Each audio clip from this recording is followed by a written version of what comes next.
കൂടുതൽ വെളിപ്പെടുത്തലുകൾക്ക് കൂടി ഒരുങ്ങുന്നുണ്ട് doctor B Ashok IAS എന്നുള്ളതാണ് ഏറ്റവും പ്രധാനം. ഫണ്ട് വിനിയോഗത്തിൽ വലിയ ക്രമക്കേടുകൾ നടന്നു എന്നുള്ളതാണ് ആരോപണം.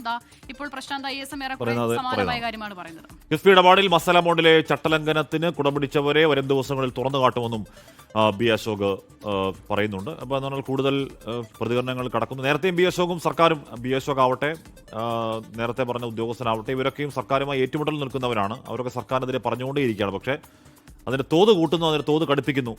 ബിജു പ്രഭാകർ IASന്റെ പുസ്തകത്തിലൊക്കെ പറയുന്ന പോലെ അതിൻ്റെ തോത് കടുപ്പിക്കുന്നു. ഇവർക്കൊക്കെ അകത്തുള്ള വിവരങ്ങൾ ഒരുപാട് അറിയാവുന്ന മനുഷ്യന്മാരാണ്. അപ്പോൾ അവരൊക്കെ തുറന്നു പറയും എന്നൊക്കെയാണ് ഇവരൊക്കെ ഇപ്പോൾ പറയുന്നത്. അത് ഭരണമാറ്റത്തിൻ്റെ ഒരു സൂചന അവർ സെൻസ് ചെയ്യുന്നതുകൊണ്ടാവണം അങ്ങനെ പറയുന്നതും.